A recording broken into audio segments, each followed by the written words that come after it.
¿Qué tal? Muy buenas noches. ¿Cómo están todos? Espero que se encuentren muy bien.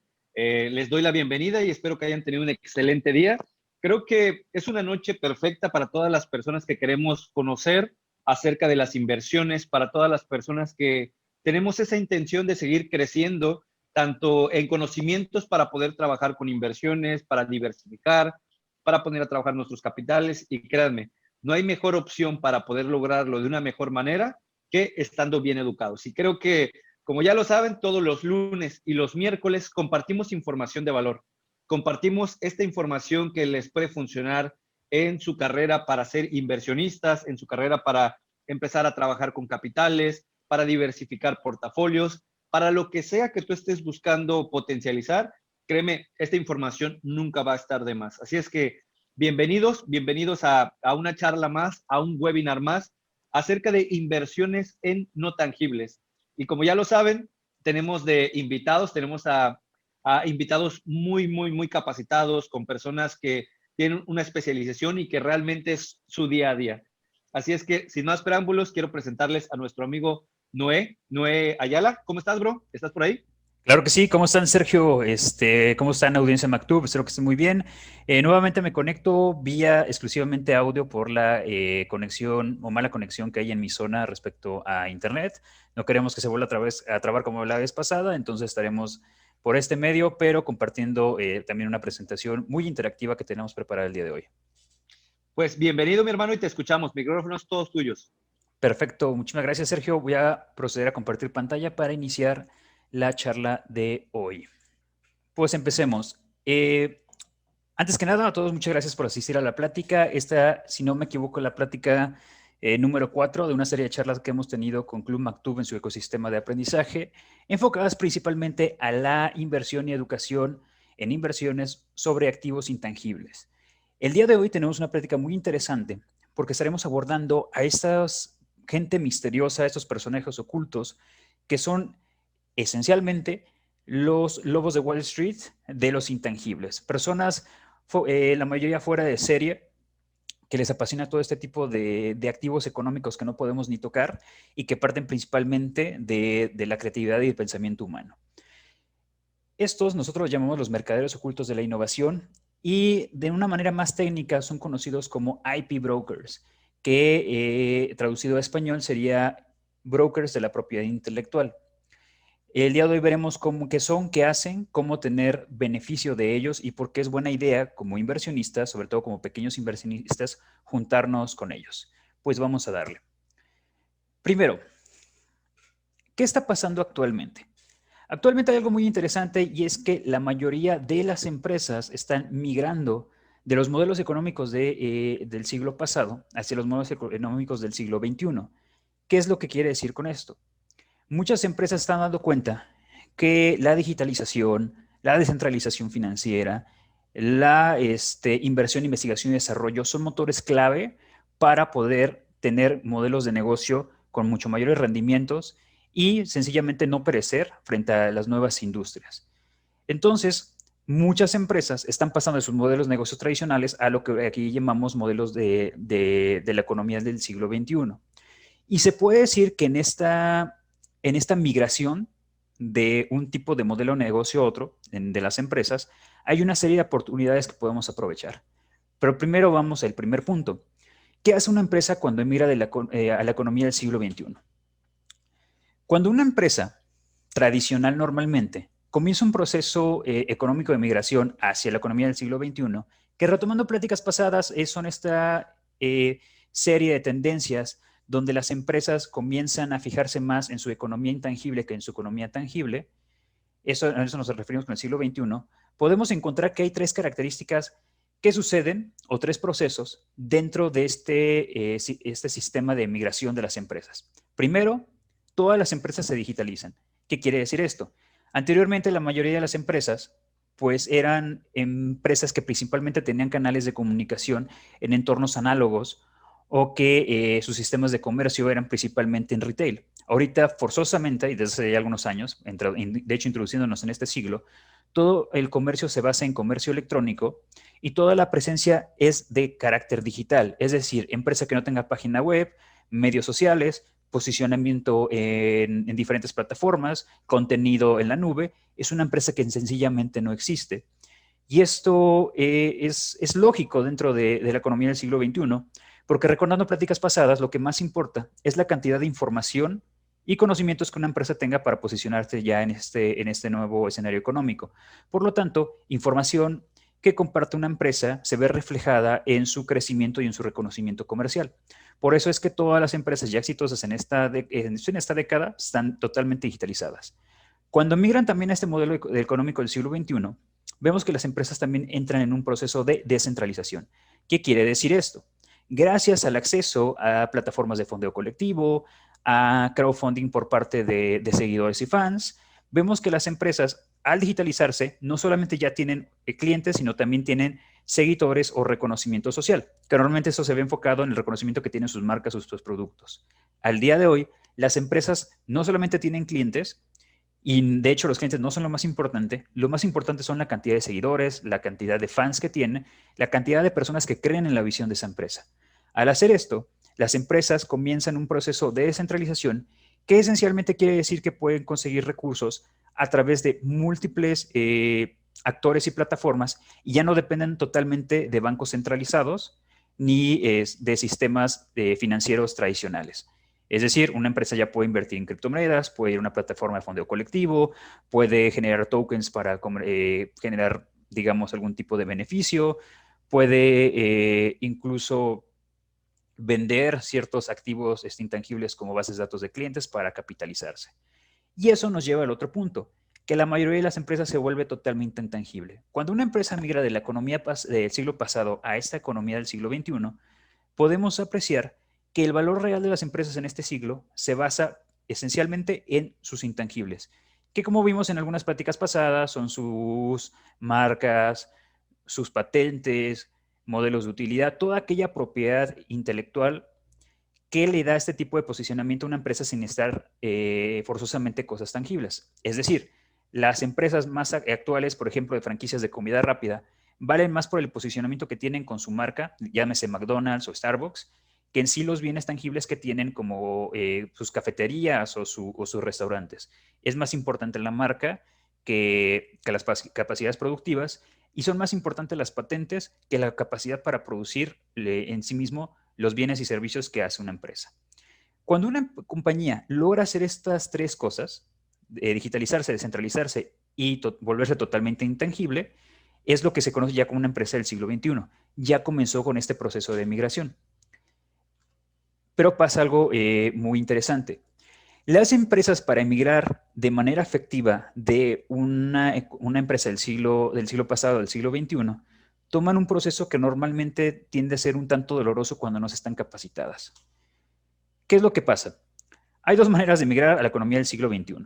Primero, a base de prueba y error. ¿Qué quiere decir esto? Cuando una empresa, por ejemplo, una empresa tradicional, digamos una fábrica de zapatos, quiere migrar al siglo XXI para no quedarse atrás, hay dos maneras que lo puede hacer. Una es con prueba y error, es decir, encontrar y itinerar su próximo modelo de negocios a base de esencialmente quemar capital y tiempo, porque necesita inversiones para encontrar su lugar en el mercado a base de experimentación, tal vez empiece a digitalizar sus productos, tal vez empiece a desarrollar más contenido digital, pero realmente no va a saber qué hacer porque no tiene la experiencia ni el conocimiento de lo que hace una empresa del siglo XXI.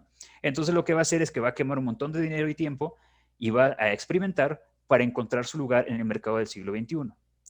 Y hay otra forma, que se haga a través de lo que se conoce como un IP broker y de inversionistas. A diferencia de este modelo, cuando interviene un IP broker, por ejemplo, le permite a la empresa comenzar a modelar su nuevo sistema de negocios, su nueva presencia digital en esta nueva economía, con la experiencia que tiene un IP broker y una serie de inversionistas. La diferencia entre una y otra es que también vas a requerir inversión para poder mirar la economía del siglo XXI. Es decir, como dice esta frase, de todas maneras vas a usar dinero. La pregunta es, ¿vas a usar este dinero quemándolo y quemando tiempo para hacer una prueba y error para migrar de un modelo tradicional a un modelo de economía del siglo XXI? ¿O vas a dejar que inversionistas expertos te ayuden a migrar tu empresa al siglo XXI? En el ejemplo de los zapatos, en lugar de estar itinerando con un montón de ideas hasta que una funcione, se puede acercar a un grupo de expertos que en base a una evaluación y a una estrategia muy bien planificada, le van a decir a esta empresa cómo es que se mira al siglo XXI. ¿Cómo pasó esto? Vamos a ver casos reales que a mí me ha tocado como uno de estos individuos llamados IP Broker, que somos este tipo de personas que asesoramos a comunidades y empresas para que puedan mirar la economía del siglo XXI.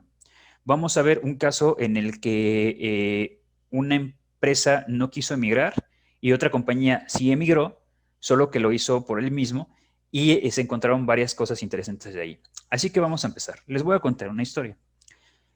Anteriormente yo había platicado que tengo un pequeño portafolio de modelos de utilidad en torno a modelos industriales que tengo ahí como pequeñas inversiones. Ahorita ya no son tan pequeñas. Pero bien, estos modelos de utilidad salieron en base a que yo invertí en estos modelos de utilidad para una compañía, no era una compañía, de hecho era un pequeño negocio, perdón, que era una cafetería de un camarada mío. La visión de este camarada era establecer una serie de cafeterías de carácter boutique. ¿Y qué fue lo que pasó o cuáles fueron, digamos, la historia errónea que comenzó esta persona? Esta persona, que era un colega mío, metió todo su capital en desarrollar, digamos, capacidades tangibles en torno a sus cafeterías.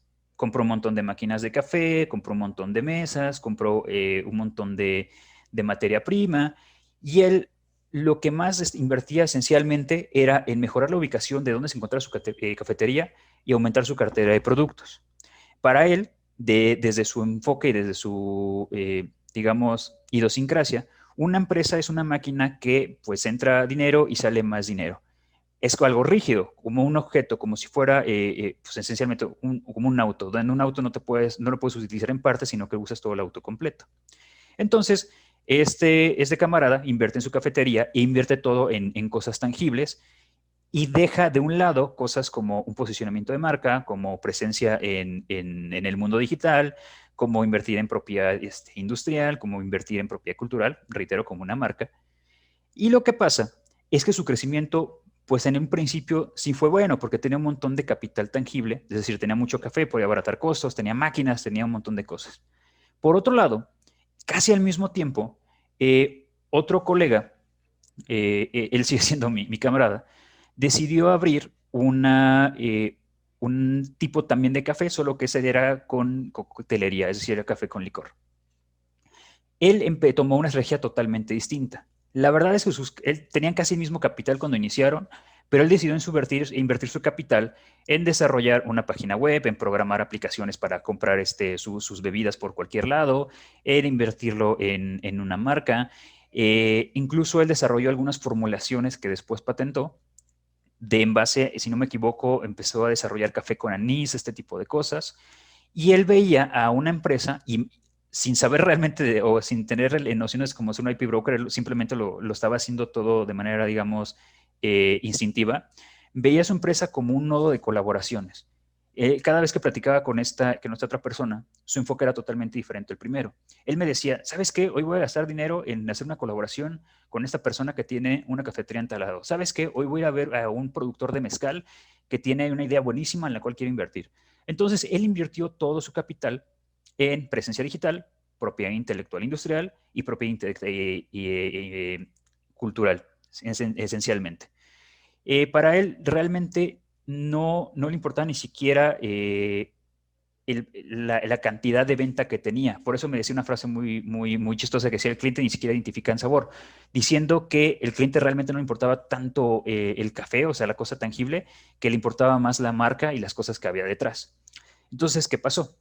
Estos proyectos iniciaron aproximadamente si no me equivoco, y tengo algunas fotografías que podría mostrarles, en enero de 2020, si no me equivoco. Entonces, los dos comenzaron bien. Esta persona empezó a tener mucho más ventas antes que esto porque pues invirtió todo en capital tangible. Y pasó algo muy interesante. A mediados del año pasado llega la pandemia por la COVID-19 y los resultados fueron totalmente predecibles según algunas pláticas que hemos tenido ya anteriormente. ¿Qué fue lo que pasó? Como esta persona invertía principalmente en cosas tangibles, en tener un montón de materias primas, de tener stock, y veía a su compañía como si fuera una máquina totalmente sólida, no como una red de colaboraciones como este otro. Lo que pasó es que cuando la clientela empezó a bajar, por obviamente las razones del virus, no podía posicionarse digitalmente porque sencillamente no había invertido ni siquiera en una marca.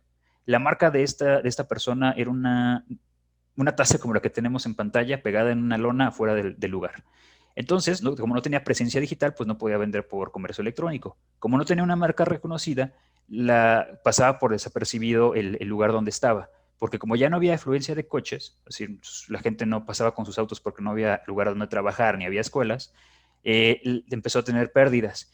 Y el detalle fue lo siguiente: esta persona no pudo conseguir capital para poder pagar sus deudas y tener liquidez, porque él veía a su compañía como algo totalmente rígido, como si no se podía fragmentar.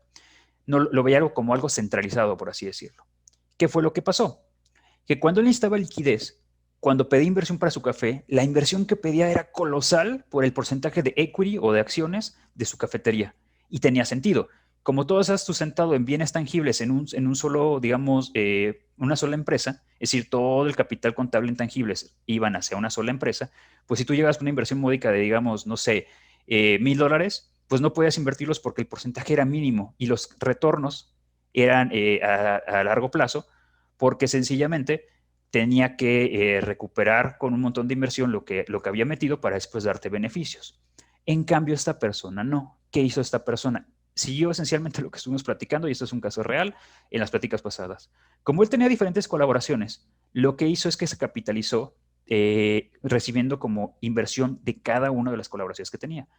El licor de jengibre, el licor de anís, el café con piquete, el café con el mezcalero. Entonces eran como pequeñas unidades de negocio que giraban en torno a una sola marca que posicionó él. Entonces, como él tenía una marca posicionada y con presencia digital, podría vender a domicilio, podría hacer e-commerce. Y lo que pasó es que esta persona comenzó a vender más que esta, pero no fue todo. No solamente tenía más liquidez porque estaba muy bien posicionado en el entorno digital, sino también como contaba con diferentes unidades de negocio que estaban alrededor de la misma marca, lo que hacía en ocasiones que vendía propiedad intelectual, que eran necesariamente las submarcas que tenía y las patentes y demás, a cambio de capital para hacer crecer su compañía, su pequeña compañía. Al grado de que yo me enamoro de algunos de los proyectos que tiene, sobre todo de modelos de utilidad, e invierto con esta persona porque en teoría yo le iba a pasar estos modelos de utilidad como buen amigo a otra cafetería. Pero cuando eso pasó, esta ya había quebrado porque no podía conseguir inversionistas, mientras que esta, gracias a un modelo distribuido, podía conseguir inversionistas en diferentes lados, manteniéndose en un solo ecosistema de generación de valor. Sin saberlo, esta persona estaba haciendo lo que hace un IP broker, que es tomar el capital intelectual de una empresa o persona y convertirlo en diferentes ecosistemas de valor. ¿Qué pasó al final? Bueno, para terminar esta historia, pues quebró esta compañía, obviamente. Se quedó con un montón de activos tangibles que la verdad tuvo que rematarlos porque el problema con los activos tangibles es que no te sirven para generar un ecosistema de valor. Te sirven para producir una cadena productiva, pero no para producir un ecosistema de valor. Y este de acá, pues digamos que no le va mal. Y sigo en contacto con él, con este otro ya no. Y pues afortunadamente una de las pequeñas partes, pues yo sí de su ecosistema de valor la alcancé a comprar, y pues ahora tengo mi pequeño portafolio, ya no tan pequeño, de modelos de utilidad para la industria de las bebidas. Pasa curioso, y se los juro por los futuros hijos que tendré, que hoy en la mañana uno de los asociados de Uvate, Francisco Ireta, me habla y me dice que hay una chica, la contacta porque tiene un problema que ha montado una serie de franquicias que también son cafeterías, y el problema es con esta chica que al parecer le metió muchísimo capital en su modelo de negocios del siglo pasado, es decir, le invierte en capacidades productivas, le invierte en marketing, pero no protege nada, y otra persona copia casi de manera idéntica su negocio y ahora le está pegando porque ella no valorizó y protegió sus activos intangibles, de hecho tampoco produjo. Y ahora esta chica está en molesta y desesperada porque hizo una estrategia para producir intangibles para protegerse de este otro modelo de negocios, esta otra compañía que lo quiere copiar. Y entonces, en conclusión, los modelos del siglo XXI son más escalables, más protegidos, aseguran liquidez y van a tener otra serie de características que vamos a ver a continuación que hacen que sean funcionales. Sin embargo, como comenté, esta persona está haciendo el trabajo en un IP broker sin siquiera saberlo.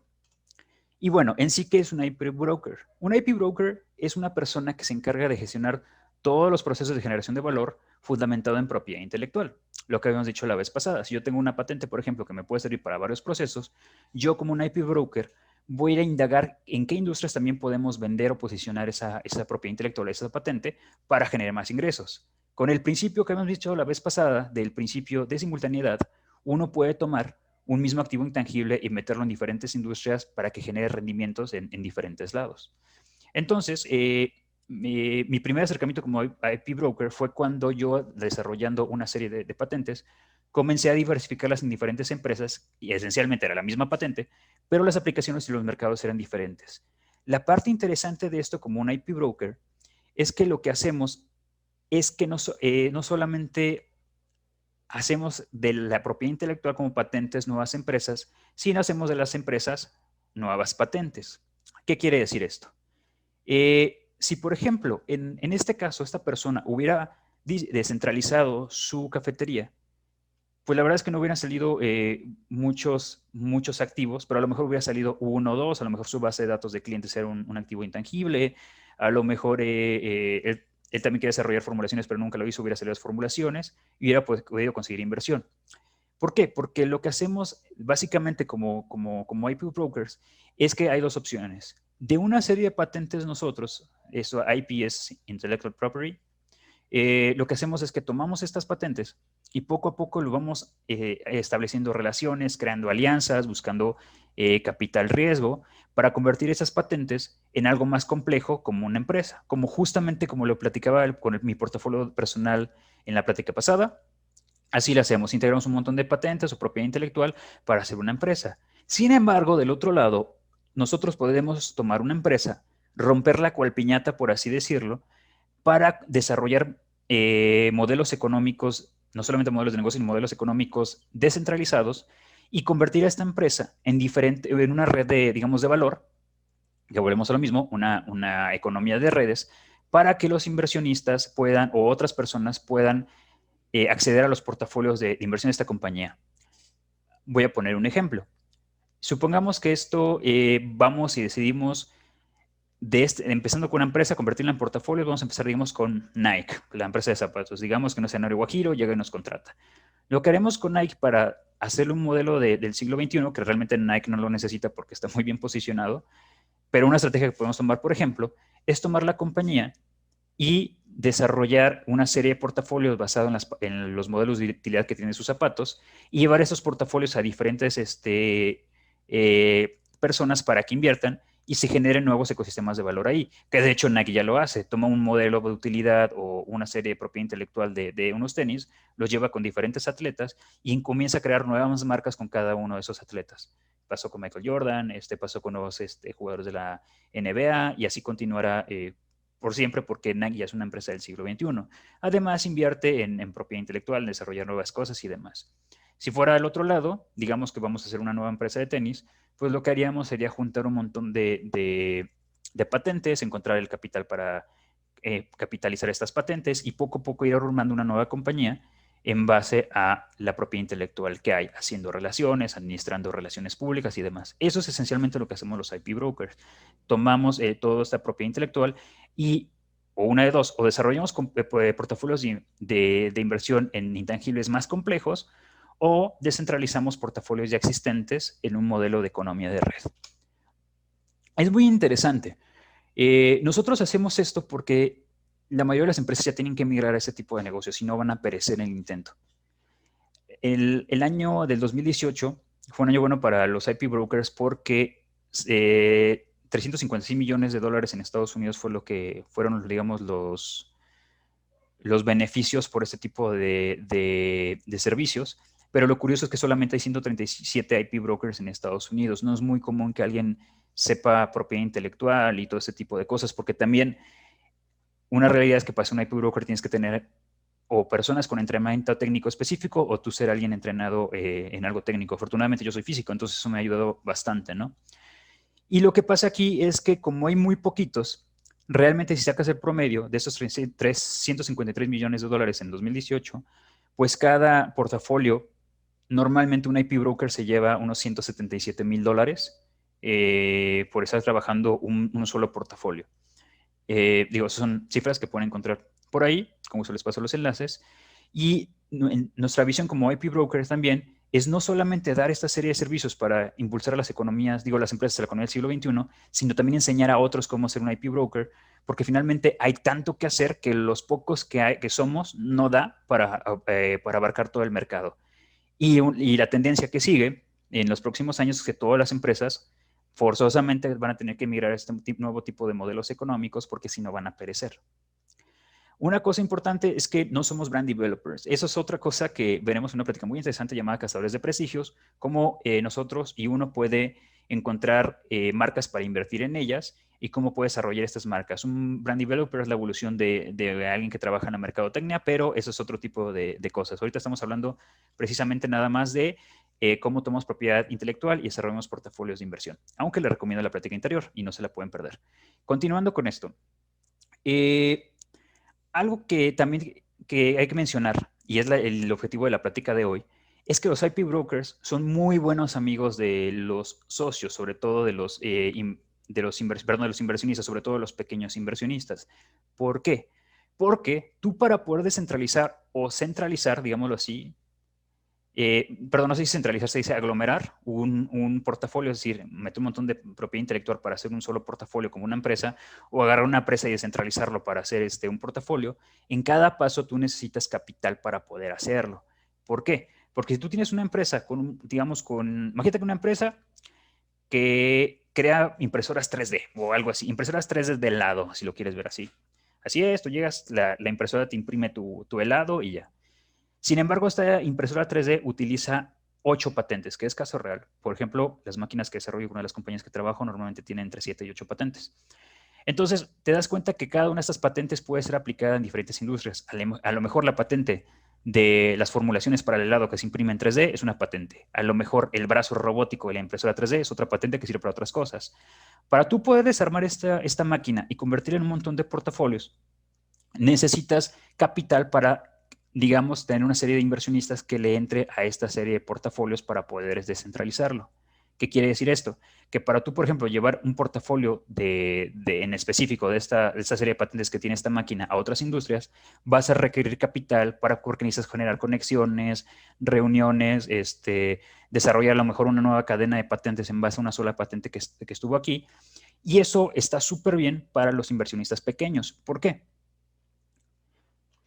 Porque en un portafolio tradicional, digamos que esta es una empresa y tú tienes un capital, que es justamente lo que le pasó a este camarada que les conté, bueno, ya no tan camarada, pero ese camarada que les conté que tenía su cafetería y que lo veía como modelo rígido. Tú con tu capital solamente puedes invertir, y eso lo hablamos en la plática pasada, en una cosa muy grande. Entonces, si tienes poquito capital, pues tienes que invertir en todo esto y necesitas una buena inversión para tener un buen trozo de aquí, ¿no? Entonces, eso complica mucho la entrada de capital. Además, imagínate que tú para capitalizar este proyecto necesitas 50 inversionistas. Entonces, tendrías que crear una estructura financiera y legal para agarrar un pedazo y dividirlo entre 50 inversionistas. Entonces, es muy complejo. Pero con los modelos de inversión del siglo XXI, que están fundamentados en la descentralización en activos intangibles, como el caso, por ejemplo, que acabo de mencionar de la máquina que imprime helados en 3D, si fuera a invertir en la empresa completa, pues sería esto. Pero a lo mejor a ti no te interesa toda la empresa, sino te interesa nada más la patente porque sabes que hay un mercado para, digamos, las formulaciones de la impresa en 3D. No te interesa la máquina, te interesan las formulaciones. Entonces, lo que hacemos los IP brokers es fraccionar estos portafolios, descentralizarlos y comenzar a tratar cada portafolio que conforma ese gran, digamos, negocio como si fuera una empresa individual o un portafolio individual que se conoce como un portafolio descentralizado. Y eso está súper bien porque eso también te permite más participación económica, sobre todo de pequeños inversionistas. Y es lo que decía, si a ti te interesa, por ejemplo, invertir en la patente de las formulaciones de los helados y no en toda la máquina, tú puedes invertir. Y pasa algo muy interesante. Regresando al esquema de acá, si tú invertiste, por ejemplo, en el portafolio de nada más de las formulaciones, cuando nosotros en este proceso de descentralización lo vendamos a otra industria, a ti te va a tocar, pero también le va a tocar a la persona que ideó esa patente, pues después de todo es parte de ese portafolio. Eso significa que todos en esta descentralización ganamos. ¿Por qué? Porque tú invertiste en una parte. Es como si agarras un coche y tú invertirás nada más en el radiador, por así decirlo. Y nos damos cuenta que hay un mercado para los radiadores, que en realidad su mercado se conoce como calentadores de casa. Muchos calentadores clásicos pues son radiadores. Entonces nos dimos cuenta que hay un mercado ahí. Entonces nomás agarramos el radiador y empezamos a venderlo en ese mercado. Y tanto la persona que tiene el portafolio completo como tú empieza a ganar. Por supuesto, en relación a la cantidad de capital que han invertido, pero esa es la parte bonita, porque a ti te permite invertir en esta cantidad con pequeñas cantidades de dinero. No necesitas todo para invertir, digamos, en todo en el auto para poder generar beneficios. Y por el otro lado, pasa al revés. Perdón, era aquí. Cuando pasas de aquí a acá, es como si vinieras de aquí hacia acá. Comienza un proceso de aglomeración. ¿Por qué? Porque en una industria desarrolla un nuevo producto, a lo mejor requiere otras patentes que está en otra industria para integrar. Digamos, en la máquina de los helados que imprime 3D, hay una patente para imprimir chocolate. Entonces, esa patente viene curiosamente de otro proceso de centralización de portafolios de, digamos, una empresa chocolatera. Entonces, lo que pasa es que tomas ese portafolio del chocolate impreso 3D, lo juntas con el de helados impresos en 3D y ahora haces una nueva golosina. Y esta nueva golosina, en un proceso de aglomeración, lo que hace es al revés, de un montón de patentes, empiezas a hacer otra vez uno solo. Y hay una conexión entre esta empresa y esta en un nuevo proyecto. Y justamente fue lo que hizo y salvó a mi otro camarada, con que todavía tengo contacto, de su cafetería, que empezó a crear, él le llamaba colaboraciones, pero en realidad lo que estaba haciendo era descentralizando un portafolio. Entonces empiezan, y después aglomerando, donde se empiezan a crear nuevos ventures, que nosotros le llamamos, basado en la propiedad intelectual de otros. Y la mejor parte es que como es un sistema descentralizado, todos ganamos.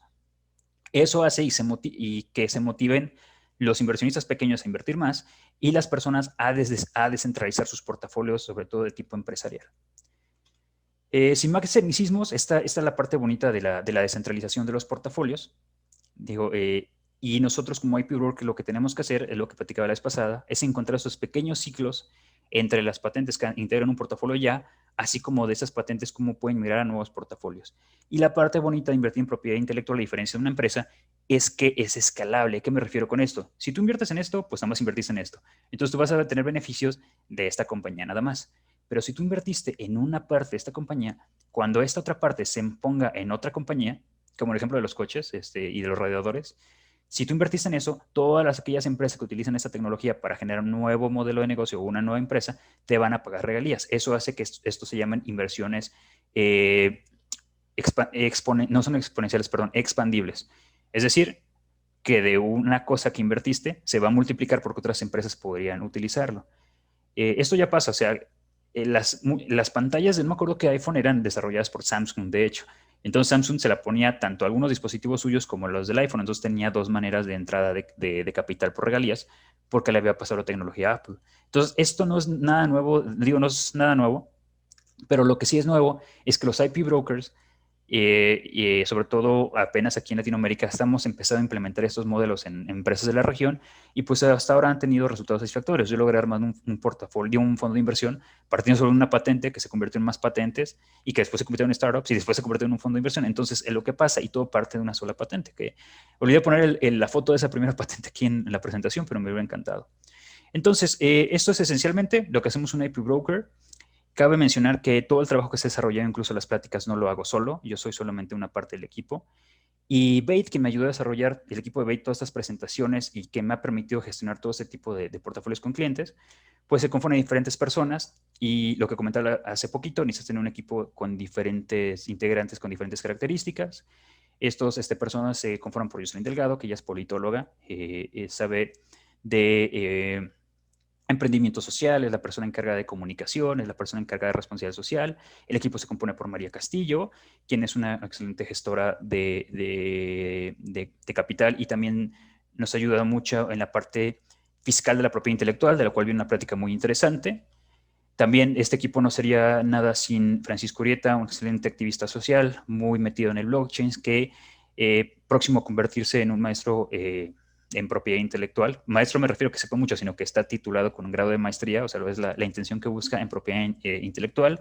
Y finalmente, Giovanni, quien a continuación nos va a dar una clase junto con una que voy a dar yo aquí mismo, porque le hacemos una sorpresita, quien es analista de datos y quienes me ayuda en toda la parte de análisis de patentes. Cuando yo llego con un portafolio nuevo y digo, oye, Rick, esto será, decirle, Rick, es su apodo, oye, ¿crees que esto sea nuevo? Él, con sus habilidades de data scientist, es un data scientist él, me permite hacer una valorización de todas las patentes similares.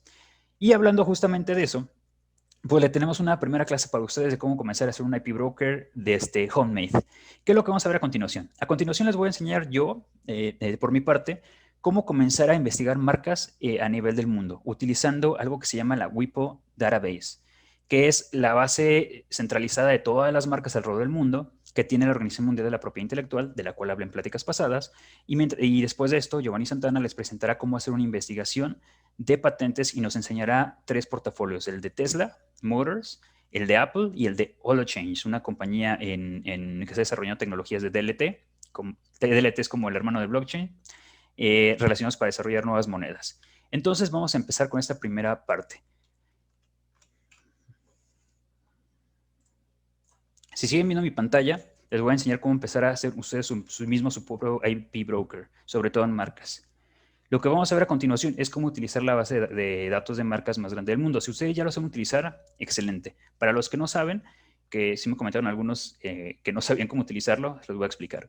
Lo primero que uno va a hacer es, si siguen viendo pantalla, espero que sí, van a entrar con las siglas WIPO y van a poner después brand. Por cierto, ¿me pueden confirmar? ¿Están viendo mi pantalla, Sergio? Sí vemos tu pantalla, bro. No te preocupes. Perfecto. Van a ponerle WIPO brand database. Así, eso es todo. En cualquier buscador. Van a entrar justamente aquí. Y esto les va a dar el acceso a toda la base de datos de marcas que hay. Tienen que entender algo. Bueno, primero voy a explicar cómo funciona esto rápidamente. De este lado van a tener el nombre de la marca, van a tener de dónde viene, o sea, de qué país normalmente, digo, perdón, de qué tipo de industria es, del estatus. Cuando dice pending es que todavía no está registrada, sino que está en proceso de ser. El grado de relevancia es qué tan importante, digamos, es qué tan comerciable es. Cuando yo hago una valorización de una marca, normalmente me fijo en ese tipo de parámetros. ¿Quién es el holder? Es decir, el dueño, el país, su número, cuándo se registró y cuál es su clase. Muy importante. Mucha gente me dice que su marca no vale nada porque alguien ya más se la ganó y no es cierto. Esto dentro de la capacitación que estoy dando antes tengo que comentarles algo. Todas las marcas tienen una clase. Uno aquí en México busca algo como IMPLI, clases, y el IMPI Classes son la serie de clases que uno puede patentar. Si, por ejemplo, yo hiciera algo llamado Club Maktub, podría hacerlo siempre y cuando no copie el logo exactamente y lo haga en otra clase. Por ejemplo, Sergio a lo mejor tiene Club Maktub en cosas de finanzas y yo lo decido hacer en papel y cartón, productos de imprenta y demás en la clase 16, entonces sí podría hacerlo. Simplemente tendría que no copiar, pues, descaradamente el logo de Club Maktub, ¿no? Entonces, cuando uno entra aquí y pone, por ejemplo, una marca, digamos que Sabritas me dice, oye, es un portafolio de valorización de mi marca. Lo que hago es que veo, así como las marcas que se tienen similares, veo el nombre, veo el grado de relevancia, veo la empresa que lo tiene y veo la clase donde está, por ejemplo, la 29. Si nosotros nos vamos a la parte de clases y vemos la 29, dice que tiene en todos estos sectores ya tienen la marca registrada. Entonces, por ejemplo, yo podría hacer una contrapropuesta y decirle, ¿sabes qué? En la parte de bebidas alcohólicas no existe una marca como tal Sabritas. Es decir, seguramente sí, ¿verdad? Porque patentan todo, pero es un ejemplo. Entonces, alguien podría registrar en la clase número 33 Sabritas. El punto que veo que quiere aquí es que aprendan a utilizar esta base de datos para sus propias empresas y cuando quieran desarrollar nuevas marcas. Por ejemplo, busquemos rápidamente otra clase de marca para pasar a lo de patentes. Busquemos Tesla. Por ejemplo, hay muchas compañías que se llaman Tesla. No, como pueden ver, no solamente la de Elon Musk, hay cerca de más de 40, son 44, ahí está, 1,319 marcas de Tesla, ¿no? Aquí está la de Elon Musk. Si uno quiere preguntar si hay marcas de Tesla en México, pues se va a cosas como país y pone México y voy a ver México para ver si es cierto que hay una patente llamada Tesla. Sí, sí, ahí está todo. Aquí está Tesla patentado en México. Si a lo mejor, por ejemplo, no encontramos no sé, en Mauricio la patente de Tesla, uno podría desarrollar un portafolio de inversión en Mauricio con la compañía Tesla y tal vez venderse al Tesla, pero ahí, bueno, es un tipo de competencia desleal y tendría que ver. El punto es esto. Esta marca, esa es la primero que tienes que saber para ser un IP broker.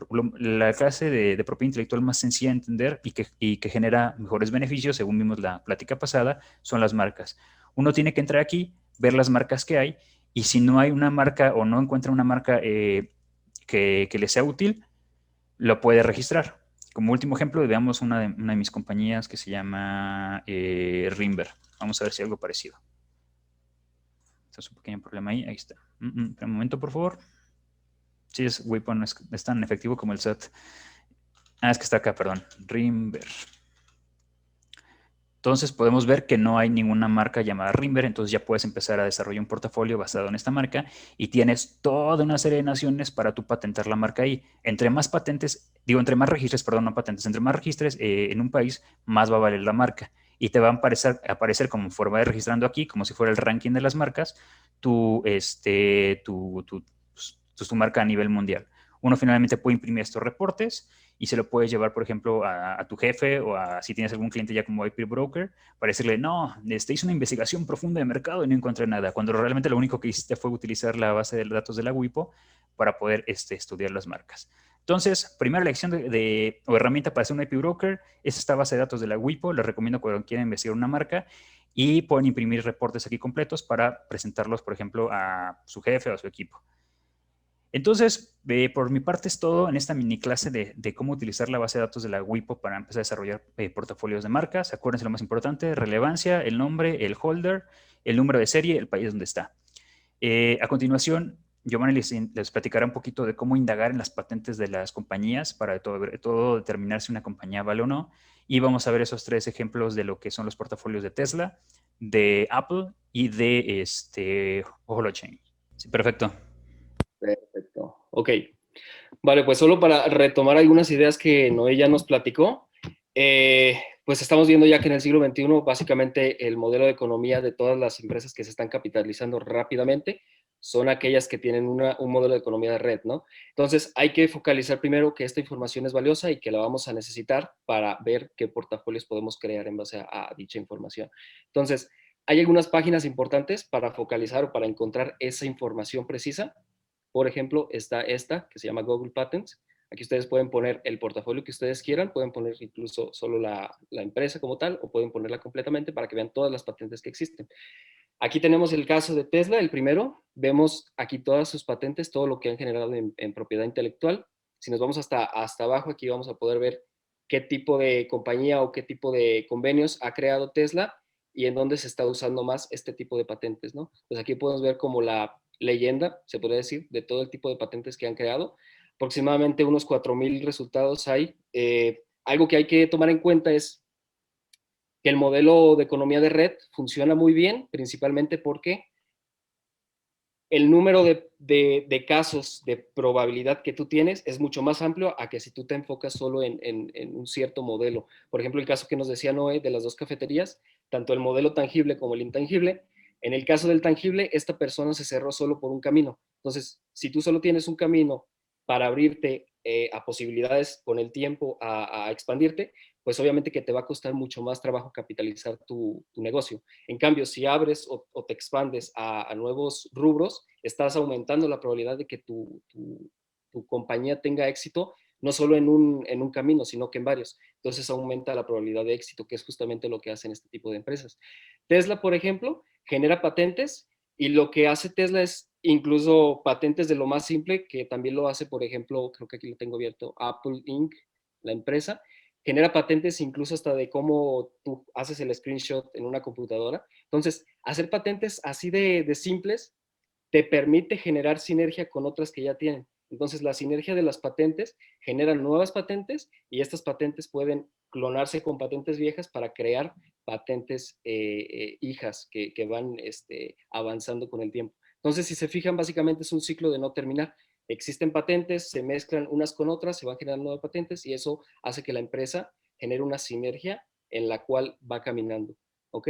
Entonces, la herramienta es muy simple, no me voy a meter tanto en detalles para no consumir todo el tiempo, el tiempo que nos queda, pero ustedes se van rápidamente aquí, abren una patente y van a ver toda la información básicamente de lo que contiene una de estas. Creo que ya tengo una aquí abierta para no esperar. Esta, por ejemplo. Aquí tenemos como el resumen pequeño de lo que hace la patente, tenemos sus imágenes.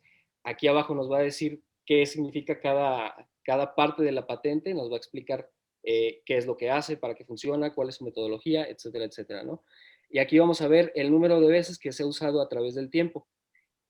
Como ya habrán visto, la presentación que ya hizo Noé, si se fijan, todo el ámbito que él domina es más lo cualitativo. Él sabe muy bien toda esta terminología, estos parámetros, cómo darle prioridad a ciertas cosas y cómo darle prioridad a otras, ¿no? Yo más me enfoco en lo cuantitativo, entonces encuentro en toda esta data cualitativa ciertos patrones que puedo cuantificar para sacar información. El proceso de un analista de datos se basa en 4 partes.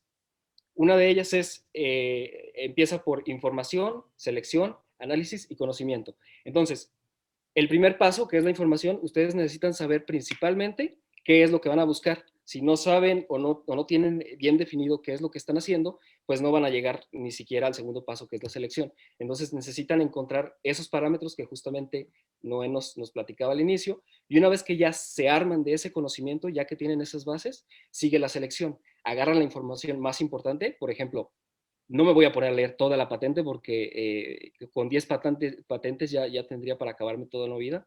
Entonces, yo solo agarro los parámetros más importantes, ¿no? Que serían, por ejemplo, estos de aquí, la fecha, el tiempo de uso de la patente, mientras mm, más corto es el tiempo entre una fecha y otra, mucho mejor, ¿no? Porque la patente se está usando recurridamente. En cambio, si la patente tiene fechas muy prolongadas entre una y otra, quiere decir que no tiene tanto uso, por lo tanto, su expansión en el mercado no es tan grande y no te puede dar una redituabilidad tan eficiente como te la daría otra. Entonces, ese es el segundo paso, que es la selección. Agarras los parámetros importantes, los cuantificas y los interpretas. El siguiente es el análisis. Nosotros dentro de Bait ya tenemos algunos cursos, algunos servicios también que ofrecemos, donde tenemos una metodología para encontrar estos patrones. Ya tú no tienes que buscar toda esta información y saber qué importa y qué no. Nosotros ya lo tenemos metodológicamente escrito. A este análisis yo le llamo el 4A, que es un análisis fundamental, técnico, estadístico y de mercado. Entonces, estos 4 ramos se pueden dividir en 2 clusters. Se pueden más bien dividir en 2 duplas para simplificarlo. El análisis técnico y fundamental es una dupla y el análisis de mercado y estadístico es otra. Entonces, se pueden estudiar por separado y una vez que ya tienes el conjunto de todos los datos de cada uno, juntas los dos y generas el cuarto paso de un analista de datos, de un procedimiento de analista de datos, que es el conocimiento. Una vez que generas el conocimiento, ahora sí puedes aplicar o decir qué porcentaje le vas a aportar a ese portafolio que estás investigando. Entonces, toda esta metodología, como les digo, nosotros ya la tenemos estandarizada y como masticada para que sepan con precisión y con haciendo más óptimo su tiempo, encontrar qué patrones les puede beneficiar para encontrar el mayor retorno en el menor tiempo posible. Eso también ya va a depender de qué tipo de inversores son ustedes, si son a largo plazo, mediano o a corto. Todo eso es psicología de trading, que también tenemos servicios especializados en eso, para focalizar en esos aspectos. Y bueno, algunas de las noticias importantes que yo veo y que la mayoría de la gente tal vez no considera, es, por ejemplo, en el análisis de 4A, que es el fundamental, el técnico, el de mercado y el estadístico. Este tipo de noticias a nosotros nos sirven muchísimo, que la mayoría de la gente solo las lee y dice, ok, con esta noticia yo puedo tener una idea de que Bitcoin va a caer o Bitcoin va a subir. Pero dentro de estas noticias hay demasiada información. Por ejemplo, esta tablita de aquí nos dice la correlación que existen entre monedas, cuáles están altamente correlacionadas con Bitcoin y cuáles no. ¿De qué me sirve a mí esta información? Es decir, que si yo, por ejemplo, no tengo conocimiento de esta información, invertí en estas 3 monedas, cuando Bitcoin caiga, por la correlación que tiene contra Bitcoin, obviamente si metí $100, si Bitcoin cae, todo mi portafolio va a caer porque está correlacionado con Bitcoin. Entonces, si Bitcoin cae, estas caen. Si Bitcoin sube, estas suben. ¿Qué hago yo para evitar este riesgo? Encuentro las monedas que no están tan correlacionadas con Bitcoin. ¿Qué quiere decir? Que cuando Bitcoin caiga, yo voy a meter mi dinero, por ejemplo, en Atom, que es una moneda que no está tan correlacionada con Bitcoin, para que cuando Bitcoin caiga, no me quite toda mi liquidez dentro del portafolio. Entonces Atom me va a respaldar de ese modo. Hay métodos más precisos para definir exactamente qué portafolio, qué activos tienes que tener en la cartera para optimizar tu beneficio. Estas herramientas también ya las tenemos en los servicios y en los cursos. Por ejemplo, vemos este tipo de cosas ya metidos un poquito más en el análisis matemático. Por ejemplo, analizamos estos casos con estadística, con varianza, covarianza, correlación. Todas estas herramientas ya las tenemos en plantillas de Excel para que simplemente nosotros les decimos, miren, aquí va este numerito, ustedes pongan este numerito aquí, esto significa esto, y automáticamente te arroja el resultado. Una de las herramientas que usamos mucho dentro de la compañía es la correlación de covarianzas de portafolios. Es justamente la correlación que existe de Bitcoin contra las demás monedas. ¿De qué nos sirve a nosotros eso? Pues justamente como les decía, si ustedes tienen una moneda que no está correlacionada con Bitcoin, les puede respaldar el valor cuando Bitcoin cae o viceversa cuando sube, y esta cae, pues mientras Bitcoin está subiendo va a respaldar el valor de la otra moneda que está cayendo. Entonces, para eso sirve toda esta información. ¿Ok? Y bueno, ese es un poquito de lo que yo hago dentro de la compañía. Si se fijan, ya resumiendo a grandes rasgos, en los 4 pasos de un analista se ocupa información y selección. Esas 2 herramientas es básicamente analizar cualitativamente los patrones para después aplicar un análisis cuantitativo.